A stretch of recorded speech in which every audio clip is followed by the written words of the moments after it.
நான் திருப்புதுக்கோட்டை சீனிவாசன் வெளியில் இருக்கக்கூடிய கட்சிகள், அதாவது 4 முனை போட்டியா, இன்னைக்கு அளவில் இது 4 முனை போட்டியா இருக்கு. இப்படி 4 முனை போட்டியா இருந்தா ஆன்டி இன்கம்பன்சி ஓட்டு வந்து 3 சதுரம், அதிமுகவுக்கு ஒன்று போகும், தாவேக்காக்கு ஒன்று போகும், நாம் தமிழருக்கு ஒன்று போகும், மேபி இன்னும் சில சுயேட்சைகள் இருந்தால் அங்கெல்லாம் போகும். இது அதிமுகவுக்கு மட்டும்தான் வரும் அப்படிங்கிறதுக்கு என்ன காரணம் சார்? அதுக்கு முன்னாடி அதாவது தமிழர் தந்தை சீபா ஆதித்தனார் தினத்தந்தி பத்திரிகையை ஒரு போர் கேடயமா வச்சுட்டு, அதாவது தமிழுக்காக தொண்டாற்றிய அந்த தலைவர் வாழ்ந்த இந்த நாட்டுல அது பேர் கொண்ட இந்த தொலைக்காட்சியில உட்கார்ந்துட்டு எவ்வளவு ஒரு துணிச்சு இல்ல விஷயத்துக்கு திரு புதுக்கோட்டை சீனிவாசன் அதெல்லாம் பேச, இங்க விஷயத்துக்கு வாங்க. இல்ல அத சொல்லிடுறேன்.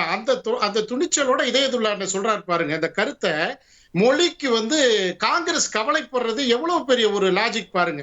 இத மக்கள் பார்த்துட்டு இருக்கிறாங்க. அதுக்கு முன்னாடி அண்ணன் கார்த்திகேயன் சார்ட்ட ஒரு செய்தி என்னன்னா, இந்த கேரண்டி வாரண்டி நீங்க ஒரு நாளாவது ஒரே நிமிஷம் நான் பேசிடுறேன், நீங்க பதில் சொல்லுங்க, நான் பேசிடுறேன். கார்த்திகேயன் சார்ட்ட வந்து இந்த கேரண்டி வாரண்டி எல்லாம் திமுக காங்கிரஸ் கூட்டணியில என்னைக்காவது நீங்க வச்சிருக்கீங்களா? முட்டு கொடுக்கறது யாருன்னு அவரை போய் கேட்கிறீங்க சார். அதாவது ஒரே ஒரு செய்தி, சாதாரண எடப்பாடி பழனிசாமி ஒரு பாமரன், ஒரு விவசாயி, புரட்சி தலைவரை புரட்சி தலைவி அம்மாவினுடைய பாதையில் அதிமுகவுடைய பொதுச் செயலாளர். அப்ப ஒரு வியூகம் எப்படி அமைக்கணும், எப்படி வெற்றியை கொண்டு வரணும்ன்றதுக்கு இன்றைக்கு நெறியாளர் கேட்டீங்க பாருங்க. சில கூட்டணிகளுடைய வாக்கு சதவிகிதம் இன்றைக்கு யதார்த்தமான நிலைகளை நினைச்சு பாக்குறப்ப திமுகவுக்கு எதிரான கட்சிகளுடைய இசைவு நிச்சயமா 26 சட்டப்பேரவைக்கு அதிமுகவினுடைய ஒரு துணையா வரும், கூட்டணி அமைக்கும். அதனாலதான் அதிமுக தைரியமா சொல்லுது மெகா கூட்டணி அமைப்போன்னு. அதற்கு காரணம் என்னன்னா, மக்களுடைய சக்தி இன்றைக்கு அதிமுகவினுக்கு ஒரு மிகப்பெரிய ஒரு உறுதுணையா இருக்குது. திமுகவினுடைய மக்கள் விரோத போக்கு இன்றைக்கு மக்கள் வெறுக்க தொடங்கி புது பிளேயர்ஸ் த்ரெட் இல்லையா சார்? சார் நான் என்ன கேட்கிறேன், புது பிளேயர்ஸ், புதிதாக கட்சி தொடங்கி இருப்பவர்கள், அவங்க யாரு வாக்குகளை வாங்க போறாங்க அப்படின்னு தெரியல, அவங்க த்ரெட் இல்லையா உங்களுக்கு சார்? அதாவது வலிமையான ஒரு இயக்கம், அந்த வலிமையான இயக்கம் தொடர்ந்து அம்மாவினுடைய இயக்கம், புரட்சி தலைவருடைய இயக்கம், இன்றைக்கு அண்ணன் எடப்பாடியாருடைய தலைமையில அதிமுக இன்றைக்கு வலுப்படுத்துறது மட்டும் இல்ல, வலிமையோட இருக்கிற ஒரு கட்சி. அப்ப புதிய கட்சிகள் எங்களுக்கு சவாலே கிடையாது. அது பூரா திமுக வாக்குகளை அறுவடை செய்யும். அதிமுகவுக்கு எந்த பாதிப்பும் கிடையாது. இன்னும் சொல்ல போனா இந்த 26 சட்டப்பேரவை தேர்தலில் திமுகவுடைய வாக்கு வலிமை சரியுமே தவிர அதிமுகவிற்கு வெற்றியை தரும். இதுல வந்து எந்த விதம், இதுதான் வியூகம். வியூகம் என்பது அதிமுக தலைமையிலான தேசிய ஜனநாயக கூட்டணி அமைக்க போற வியூகம் தான் ஒரு முக்கியமான சப்ஜெக்ட் இது 26ல. அதனால திமுகவினுடைய எந்த விதமான கனவும் பழிக்காது, கற்பனை நிலைக்காது.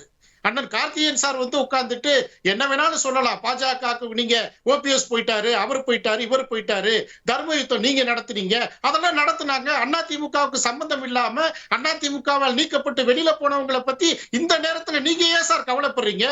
அதிமுக தலைமையில இருக்குது. நீங்க வருத்தப்பட வேணாம். நீங்க வருத்தப்பட வேண்டியது திமுக கூட்டணியை வாக்கு சரிய போகுது அப்படி நீங்க வருத்தப்படுங்க. அதிமுக வலிமையோடு இருக்கிறது, மக்கள் சக்தி ஆறுதலோடு இருக்கிறது. அதனால வர்ற சட்டப்பேரவை தேர்தல் அதிமுக கூட்டணி மிகப்பெரிய வெற்றியை பெறும். ஓகே, கேட்போம். நான் திரு கார்த்திகேயன், இந்த ஓட் பர்சன்டேஜ் 24 தேர்தலுடைய ஓட் பர்சன்டேஜ் ஒரு செய்தியை சொல்லலையா? நாடாளுமன்ற தேர்தலில் பாஜக அதிமுக 2 பேரும் தனித்தனியா வாங்கின ஓட்டுகளை சேர்த்தா ஒரு 10 தொகுதியில வெற்றி வருது அப்படின்ற இடத்துல தான் இந்த கூட்டணியே உருவாகுது. அதோட இன்னும் சில பிளேயர்ஸ் 21 இந்த மாதிரியான கட்சிகள்லாம் வர்றாங்க அப்படின்றப்போ ஆன்டி இன்கம்பன்சி இதெல்லாம் சேர்த்தா அவங்களுக்கு ஒரு பெரிய வாய்ப்பு இருக்குதான் நீங்க பார்க்கலையா? நிச்சயமாக வந்து ஒரு வலுவான ஒரு கூட்டணி உருவாகிறது. இன்னும் எதிரில் இருக்கக்கூடிய ஒரு அணிக்கு வந்து ஒரு சவால் தான் ஒரு தேர்தல் களத்தில், அதில் வந்து எந்த சந்தேகமும் இல்லை. ஆனால் அது எது போன்ற ஒரு கூட்டணியாக நீங்கள் உருவாக்குறீங்கன்றது தான் இப்போ கேள்வி. இப்போ நான் வந்து சொல்லலைங்க, இந்த வந்து கட்சியை உடைச்சது தர்ம யுத்தருக்கு சொன்னதுன்றதெல்லாம் இதெல்லாம் ஏன் கருத்தை சொல்லலை. 2023 வந்து நவம்பரில் கூட்டணியை உடைச்சு அதிமுக வெளியே வந்ததுக்கப்புறம் அவர்கள் வைத்த குற்றச்சாட்டு இதெல்லாம் இல்லை. அதற்கு முன்பு வந்து அதிமுக வைத்த விமர்சனம் இந்த பிஜேபி தான் உடைச்சதுன்னு சொன்னதெல்லாம் அதிமுக தலைவர்கள். இப்போ ஏதோ நான் சொன்னது போல வந்து அங்கே இருக்கக்கூடிய 2 நபர்களும் பேசிக்கிட்டு இருக்காங்க. அந்த கருத்துக்களை நான் சொல்ல கிடையாது. அதிமுக தலைவர்களோட கருத்துக்கள் தான் நான் மீண்டும் வந்து அதை ரீகால் பண்ணுறேன். நான் அதை அதே போல் இப்போ இதே விஷயம் சொல்கிறாங்கல்ல, நான் வந்து அதிமுக ஜெயிச்சானா திமுக ஜெயிச்சா 26ல் எனக்கு என்ன?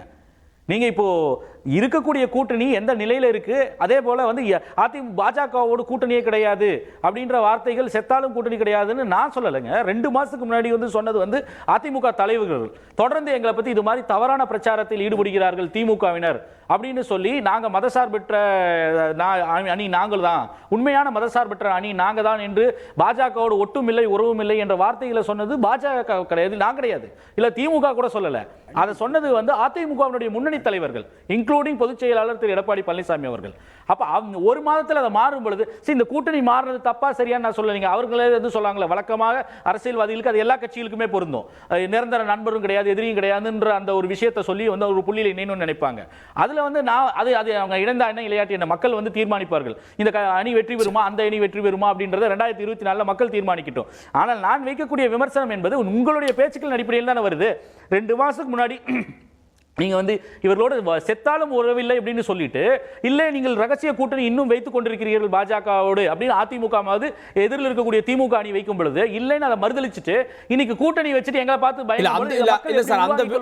அந்த விமர்சனத்தை தாண்டிட்டு அவங்களுக்கு கை மேல பலன் இருக்கு நீங்க பாக்கலையா? இந்த நம்பர்ஸ் கேக்குறேன். நிச்சயமாக ஒரு கூட்டணியாக இல்ல கார்கே, நிச்சயமாக ஒரு கூட்டணியாக அது பாஜக அதிமுக விஜய் வருகிறாரோ இல்லையோ, இந்த கூட்டணியாக அவர்கள் சந்திக்கும் போது ஒரு தனியாக பிரிந்திருக்கக்கூடிய கட்சியை விட ஒரு கூட்டணியாக சேர்ந்து வரும்பொழுது அவர்களுக்கு இருக்கக்கூடிய அதிகார பலம் இல்ல அவர்களுக்கு இருக்கக்கூடிய கேடர் பேஸ் அந்த அந்த புள்ளியில வந்து பாத்தீங்கன்னா நிச்சயமாக இப்ப இருப்பதை விட ஒரு பலம் சேர்க்கும். ஆனால் அதற்கான நான் வந்து இந்த என்னோட அனுமானத்தை கூட விட்டுருங்க, இல்ல கணிப்பை விட்டுருங்க, ஆனால் பாஜகவோடு சேர்ந்ததால் எங்களுக்கு இழப்பு தான் ஜாஸ்தி என்று ஆருடங்களையோ இல்ல அந்த கணிப்புகளையோ இல்ல அந்த சொன்னது அதிமுக தானே, ஜெயக்குமார் தானே சொன்னார். நான் வழக்கமாக 40,000 ஓட்டுகள் வாங்கக்கூடியவன் வந்து பாஜகவோட கூட்டணி வைத்ததால் இழந்ததுன்னு சொன்னது அவர்தான். திரு சி வி சண்முகம் பேசியது, திரு கே பி முனுசாமி பேசியது, பாஜகவோட கூட்டு வச்சது செக்குலர் ஓட்டுகளுக்கு போகுதுன்ற வார்த்தை அவர் தானே சொல்றாரு. சரி, ஓகே ஓகே, நான் திரும்ப இல்ல யார் கூட்டணி வச்சா எனக்கு என்னங்க, நானா வந்து சொன்னேன். சரி, ஓகே, நான் சொல்றேன். நீங்க திரு முனைவர் பாஷா அவர்களே ஓகே சொல்லி போய் கூட்டு வச்சாரு, நட்பு கேடாய் முடியும் சொன்னாரு. அதனால தான் நான் சொல்றேன், நீங்க கூட்டணி வைப்பதை பத்தி எனக்கு கூட்டணி வைப்பதுல வந்து தவறு கிடையாதுங்க.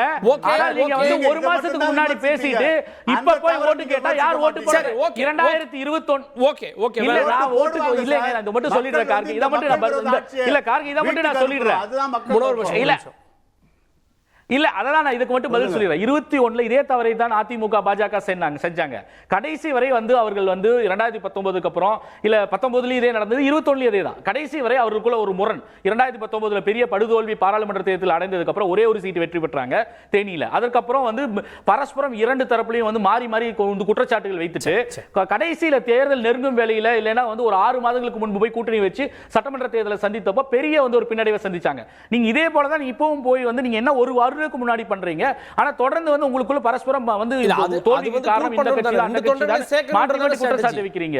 ஓராண்டுக்கு முன்னாடி சரி, ஓகே, நம்ம பேசுவோம். நீங்க எடுத்துக்கொள்ற காலம் சரி, ஆனால் என்ன நம்பிக்கை? ஓகே, நான் வந்துறேன். பாஜக வந்து கார்த்திகேயன் வந்து செய்திகளை உடனுக்குடன் தெரிந்து கொள்ள உடனே சப்ஸ்கிரைப் பண்ணுங்க.